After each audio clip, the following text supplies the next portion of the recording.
அம்மன் நஸ்டோ channel நேயர்கள் அனைவருக்கும் அன்பான வணக்கம். நிகழும் ஸ்ரீ மங்களகரமான குரோதி வருடம் 2025 ஆண்டு மாசி மாதம் 17ஆம் தேதி சனிக்கிழமை மார்ச் மாதம் பிறக்குது. நமக்கு இந்த மார்ச் மாதத்தில் கிரகங்களோட சஞ்சாரம் எப்படி இருக்கு அப்படின்னா, சூரியன் கும்ப ராசியில் 15ஆம் தேதி வரைக்கும் இருக்கிறாரு. அதன் பிறகு மீனமனைக்கு போறாரு. செவ்வாய் மிதுன ராசியிலையும், புதன் மீன ராசியில் 18ஆம் தேதி வரைக்கும் இருக்கிறாரு. புதன் கும்ப ராசியில் இருக்கிறாரு. அதன் பிறகு மீன ராசிக்கு போறாரு. சுக்கிரன் மீன ராசியிலையும், குரு ரிஷப ராசியிலையும், சனி கும்பராசியில மார்ச் மாதம் 29ஆம் தேதி வரைக்கும் இருக்கிறாரு. அதன் பிறகு மீன ராசிக்கு போறாரு. ராகு மீனத்திலையும், கேது கன்னியிலையும் இருக்கிறாங்க. திருக்கணித பஞ்சாங்கப்படி மார்ச் மாதம் 29/3/2025 சனி பகவான் கும்பராசியிலிருந்து மீனராசிக்கு பேச்சியாகிறாரு. 2025 வருடத்தின் 3வது மாதம் இந்த மார்ச் மாதம். இந்த மார்ச் மாதம் சூரியன் கும்பம் மற்றும் மீனராசியில சஞ்சரிக்கிறாரு. இந்த மார்ச் மாதத்துல ராகு பகவானும் சுக்கிர பகவானும் மீனராசியில வக்கரம் பெற்று சஞ்சரிக்கிறாங்க. 15/3/2025 புதன் பகவானும் வக்கரம் பெற்று சஞ்சரிக்கிறாரு மீனராசியில. இந்த மாதத்தின் இறுதியில் பார்க்கும்போது 5 கிரகங்கள், அதாவது ராகு சுக்கிரன் வக்கரம் பெற்றும், புதன் வக்கரம் பெற்றும், சனி சூரியன் இணைந்தும் 5 கிரகங்களுமே மீனமனையில் சஞ்சரிக்க போறாங்க. அதனால மேஷம் முதல் மீனம் வரை இருக்கக்கூடிய 12 ராசிக்காரர்களுக்கும் எப்படிப்பட்ட பலன் எல்லாமே கிடைக்க போகுது அப்படிங்கிறத தெளிவாகவே நம்ம பார்த்துருவோம். மீன ராசிக்காரர்களுக்கும் மீன லக்னத்தில் பிறந்தவர்களுக்கும் இந்த மார்ச் மாதம் எப்படி இருக்க போகுது அப்படின்னு தான் தெரிஞ்சுக்க போகிறோம். மீன ராசிக்கு இந்த மார்ச் மாதத்தில் சதுர்கிரக யோகம் அப்படிங்கிறது இருக்குது. மீன ராசியில் மார்ச் மாதம் 15ஆம் தேதிக்கு பிறகு சூரியன் அங்கே போக போகிறாரு. ஏற்கனவே ராகு அங்கே தான் இருக்கிறாரு. சுக்கிரன் உச்சபலம் பெற்று மீனராசியில் சஞ்சரிக்கிறாரு. புதனும் நீச்சம் அடைஞ்சு மீனராசியில் தான் சஞ்சரிக்கிறாரு. உங்கள் ராசிக்குள்ளேயே சூரியன், புதன், ராகு, சுக்கிரன் ஆகிய 4 கிரகங்களோட கூட்டு சேர்க்கை அப்படிங்கிறது இருக்குது. குரு பகவான ராசி அதிபதியாக கொண்டவங்க தான் இந்த மீனராசிக்காரர்கள். யாரும் குறை சொல்லிவிடக்கூடாது அப்படிங்கிறதுக்காகவே ஒவ்வொரு விஷயத்தையும் திட்டமிட்டு பார்த்து செய்யக்கூடியவங்க இந்த மீனராசிக்காரர்கள். ஆனால் கடந்த சில ஆண்டுகளாக வாழ்க்கையே திருப்பி போட்டது போல எக்கச்சக்க பிரச்சனைகளால் திக்குமுக்காடி போயிருக்கக்கூடியவங்களில் ஒருத்தவங்க இந்த மீனராசிக்காரர்கள். உறவுகளினோட வசை சொற்களால் காயமடைந்திருப்பீங்க.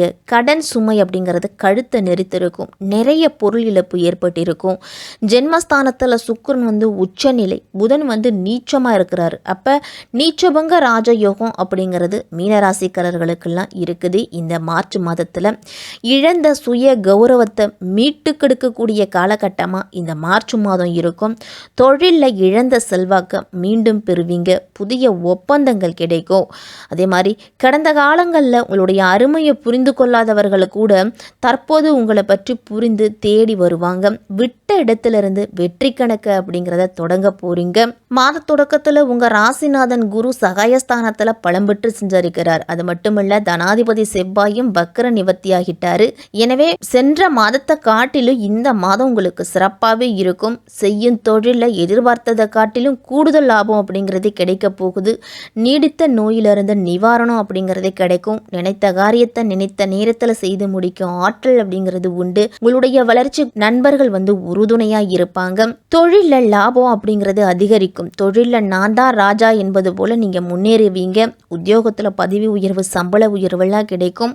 அரசு சம்பந்தப்பட்ட விஷயங்கள்ல உங்களுக்கு அனுகூலம் அப்படிங்கிறது உண்டு. வெளிநாடு ஏற்றுமதி இறக்குமதி தொழில் இருக்கிறவங்களுக்கெல்லாம் நல்ல ஏற்றத்தை காண போறீங்க. இந்த காலகட்டத்தில் உங்களுடைய திறமைகள் அப்படிங்கிறது வெளிப்படும். அது மாதிரி உத்தியோகத்துலலாம் புதிய உச்சத்தை தொட போகிறீங்க. ஜென்மத்தில் ராகு சுக்கிரன் இருக்கிறதால வெளிநாடு சம்பந்தப்பட்ட பயணங்களால் யோகம் அப்படிங்கிறது உண்டு. உங்களுடைய நீண்ட கால ஆசைகள் ஒவ்வொன்றா நிறைவேறும். மனதுக்கு எதிர்பார்த்தபடி புதிய வேலைவாய்ப்புகள் அப்படிங்கிறது கிடைக்கும். அரசு பணிக்கு முயற்சி செய்வோருக்கெல்லாம் சாதகமான செய்தி அப்படிங்கிறது இந்த மாதத்தில் கிடைக்கும். இந்த மாதத்தில் சூரியன் சனி சேர்க்கை அப்படிங்கிறது இருக்குது. உங்கள் ராசிக்கு விரையாதிபதியாக இருக்கக்கூடியவர் சனி, 6க்கு அதிபதியாக இருக்கக்கூடியவர் சூரியன். சனி சூரியன் சேர்க்கை அப்படிங்கிறது உங்களுக்கு நல்ல பலனை கொடுக்கும். அரசு வழியில் நீங்கள் எதிர்பார்த்திருந்த சலுகைகள் அப்படிங்கிறது உண்டு. கடமையை கண்ணும் கருத்துமா செய்தீங்க அப்படின்னா உங்களுக்கு உத்தியோகத்தில் திடீர் முன்னேற்றம் அப்படிங்கிறது உண்டு. கடன் சுமையை பாதிக்கு மேலே குறையும். கவலை அப்படிங்கிற 3 எழுத்து உங்களுடைய அகராதியை விட்டு விலக போகுது. இந்த மார்ச் மாதத்தில் உங்களுடைய சிந்தனைகள் அனைத்துமே வெற்றி பெறக்கூடிய மாதம் இந்த மார்ச் மாதம். அதே மாதிரி சமுதாயத்தில் மதிப்பு மரியாதை இதெல்லாமே அதிகரிக்கும். திருமணத்தில் இருந்துட்டு வந்த தடை விலகி தற்போது திருமணம் நடைபெறுவதற்கான வாய்ப்புகள் அதிகம் இருக்குது. குழந்தை பாக்கியம் இல்லாமல் வேதனையில் இருக்கக்கூடிய தம்பதிகளுக்கெல்லாம் நீண்ட காலத்துக்கு பிறகு குழந்தை பாக்கியம் அப்படிங்கிறது கிடைக்கும். கணவன் மனைவி உறவில் புரிதல் அப்படிங்கிறது அதிகரிக்கும். வாழ்க்கை துணையால் உங்களுக்கு நல்ல ஆதாயம் உண்டு. குடும்பத்தில் மகிழ்ச்சியும் அதிகரிக்கும். சொத்துக்களை வாங்க விற்க இது ஒரு சரியான காலம். அதன் மூலியமாக நல்ல லாபம் அப்படிங்கிறது உண்டு. நிலம், வீடு, வண்டி வாகன சேர்க்கை அப்படிங்கிறது இருக்குது. இந்த மாதத்தில் கடன் பிரச்சனை அப்படிங்கிறது குறையும். ஆன்மீக சார்ந்த பயணம் அதிகரிக்கும். உங்களுக்கு ராகுவால ஆரோக்கியத்தில் பிரச்சனைகள் அப்படிங்கிறது வரும். மன அழுத்தம், தூக்கமின்மை பிரச்சனை எல்லாம் மீனராசிக்காரர்களுக்கு வரலாம். இந்த மார்ச் மாதத்தில் உங்க ராசிக்கு 2ஆம் இடத்துக்கு 9ஆம் இடத்துக்கு அதிபதியானவர்னா செவ்வாய். தன பாக்கியாதிபதி பலம் பெற்று சஞ்சரிக்கக்கூடிய நேரத்தில் புதிய முயற்சிகளில் வெற்றி கிடைக்கும். பொருளாதாரத்திலையும் திருப்திகரமான சூழல் உண்டு. உங்களுக்கு குடும்பத்தில் உள்ளவர்களோட குறைகளை தீர்க்கறதுக்கு முன் வருவீங்க. கடுமையாக முயற்சித்தும் நடைபெறாத காரியங்கள் கூட இந்த மாதத்தில் நடக்கும். உங்களுக்கு கிடைக்க வேண்டிய ஊதிய உயர்வு, பதவி உயரெல்லாம் கிடைக்காம தள்ளி போய்கிட்டே இருந்திருக்கும். அந்த தள்ளி போன காரியம் இந்த மாதத்தில் நடக்கும். பங்குச்சந்தை முதலீடு, ரியல் எஸ்டேட் முதலீடுலாம் உங்களுக்கு பொருளாதாரம் உயரத்துக்கு வழி கொடுக்கும். பாகப்பிரிவினை அப்படிங்கிறது இந்த மாதத்தில் செய்துக்கலாம். சகோதரர்களுக்குள்ள ஒற்றுமை அப்படிங்கிறது அதிகரிக்க போகுது. குரு சுக்கிர பரிவர்த்தனை யோகம் அப்படிங்கிறது இருக்குது. உங்கள் ராசிக்கு 10ஆம் இடத்துக்கு அதிபதியாக விளங்கக்கூடியவர் குரு. அவர் பகை கிரகமான சுக்கிரனுடைய வீட்டில் இருக்கிறார். உங்கள் ராசிக்கு 3ஆம் இடத்துக்கும் 8ஆம் இடத்துக்கு அதிபதியாக விளங்குபவர் சுக்கிரன். அப்போ இருவரும் பரிவர்த்தனை யோகம் பெற்று செஞ்சரிக்கிறதால ஒரு சில பிரச்சனைகள் அப்படிங்கிறது மீனராசிக்காரர்களுக்கெல்லாம் வரும். கொடுக்கல் வாங்கலெல்லாம் ஏமாற்றத்தை சந்திக்கலாம். தொழிலையும் ஒரு சில பிரச்சனைகள் அப்படிங்கிறது வரும். மற்றவர்களை நம்பி எந்த பொறுப்புகளையும் ஒப்படைக்க வேண்டாம். மற்றவர்களுக்காக பணம் கொடுக்கல் வாங்கல் விஷயத்துலையும் சரி, ஜாமீன் கையெழுத்து போடுற விஷயத்துலையும் சரி, நகைகளை மாற்றி கொள்வது, அடகு வைத்து அவர்களுக்கு பணம் கொடுப்பது, இதை எல்லாத்தையுமே தவிர்த்துக்கணும். வழக்குகள்லாம் இந்த மாதத்தில் இருந்துச்சு அப்படின்னா அதை தள்ளி போடுங்க. உங்களுக்கு எதிரான தீர்ப்பு கிடைக்கிறதுக்கு வாய்ப்புகள் அதிகம். 3ஆம் வீட்டுக்கு அதிபதியான குரு பகவான் சென்ற மாதத்தை காட்டிலும் இந்த மாதம் உங்களுக்கு ஓரளவு நன்மை அப்படிங்கிறத கொடுப்பாரு. கூட்டுத்தொழில் இருக்கிறவங்களுக்கெல்லாம் தனித்து இயங்குறதுக்கு முயற்சி செய்வாங்க.